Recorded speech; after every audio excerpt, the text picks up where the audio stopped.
Imagine standing at the edge of a storm.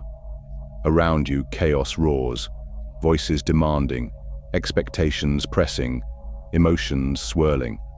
But instead of stepping into the storm, you step back. You say nothing. You do nothing. And in that silence, the world shifts. The storm bends toward you, hungry for a reaction, but you remain still. This is the paradox of unavailability. By refusing to engage, you claim authority over your life. Today, we'll unravel Carl Jung's radical wisdom on why withdrawing might be the most revolutionary act of self-love, and how it can transform your relationships, your psyche, and your destiny. Ever noticed how certain people command a room without even opening their mouth? They don't plead, they don't argue, they simply are aware of their own power and value. They feel the silent force. Now picture yourself doing that. What would happen if you stopped reacting on cue? If you chose silence over knee-jerk replies, space over confrontation? What would shift in your world? Here's the truth. When you're no longer constantly accessible, emotionally, physically, mentally, the dynamics around you begin to unravel. Because people have grown used to manipulating you through your reactions, your habits, and your predictability. But the moment you step back, the whole game resets. Suddenly, they realize they never knew you at all. If you appreciate the effort behind these videos, click the subscribe button and subscribe to the channel. Thank you for your support. Carl Jung once said, "Until you make the unconscious conscious, it will direct your life and you will call it fate." So think about it. Who becomes restless when you go quiet? Who pushes your buttons just to get an emotional spark from you? That says more about them than it does about you. It also shows how much you're still giving yourself away without even realizing it. You keep sacrificing your peace to keep others happy, to avoid conflict, to not be abandoned. But every forced yes, every rushed reply, every emotional outburst, it all chips away at your energy. And what's left at the end of the day? Exhaustion, frustration, a hollow feeling you can't explain. Here's why. You're too accessible to people who don't even deserve your quiet. This isn't about turning your back on everyone, it's about turning toward yourself. Jung called this journey individuation, becoming your full, authentic self. And it begins when you realize silence can be more powerful than any argument. And pulling back, when it's intentional, not fearful, is pure strength. So let me ask you, how long will you let others control your emotional state? How long will you dance like a puppet every time someone touches your wounds? Maybe it's time to cut those strings, to become a little less predictable, to become a mystery. Because once you stop being always available, everything changes. You were taught to always be reachable, to respond fast, to be agreeable, to say yes when your soul whispered no. Since childhood, you've been conditioned to believe that being always on call is a sign of love. But no one told you? That kind of availability is not love. It's a trap. And as long as you equate worth with constant presence, you'll be used, drained, and tossed aside the moment you're no longer useful.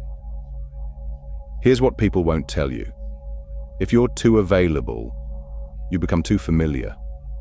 And what's familiar often gets taken for granted. People start treating you like a reset button for their emotions. They push when they need comfort, praise, distraction. And then they shelve you again. You don't notice because you've been tricked into thinking that being there for everyone means someone will eventually be there for you. Carl Jung spoke of the persona, the mask we wear to fit in. And that mask, it's what keeps you stuck in the role of the always available one. You pretend you're okay when you're drowning. You reply when you're exhausted. You explain yourself endlessly, as if you owe people a version of you they approve of. But the more you center yourself around others, the more you vanish from your own life. This constant availability is quiet self-abandonment. It's a subtle cry for approval, a need to shape how others see you. But the cost, that is one of the most valuable possessions you have, your peace, your energy, given away as if it's limitless. It's not. And those who demand your presence non-stop, they don't want you, they want the comfort you provide. When you change that, when you set boundaries, the same people will call you cold, not because you're wrong, but because you're no longer serving their emotional convenience. Here's the brutal truth. The more accessible you are, the less you're valued. Because what's always around becomes disposable. People don't cherish what they never had to work for.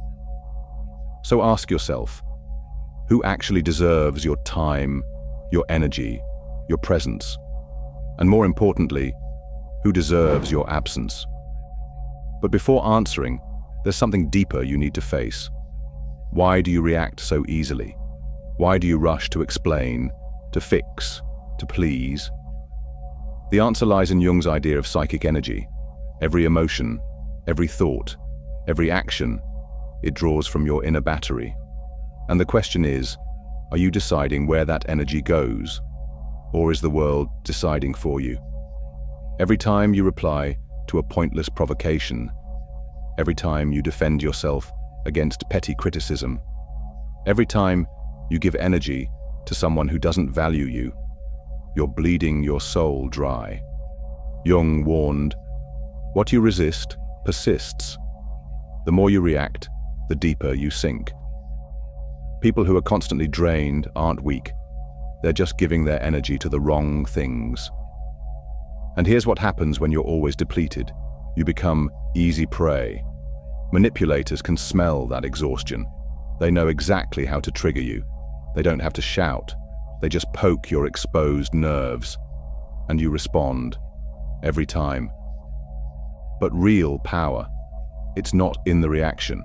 It's in choosing when and if you act at all. That starts with knowing yourself well enough to pause, to breathe, to observe. How many sleepless nights have you had over something someone said? How many hours wasted on overthinking conversations? That's your life force, being spent with no return. Your psychic energy is sacred. Guard it well, and it creates presence. And this is where your work begins, not to become numb, but to become sovereign. And here's one of Jung's biggest truths. Your vision will become clear only when you can look into your own heart. Who looks outside, dreams. Who looks inside, awakes. But that is your doorway to freedom.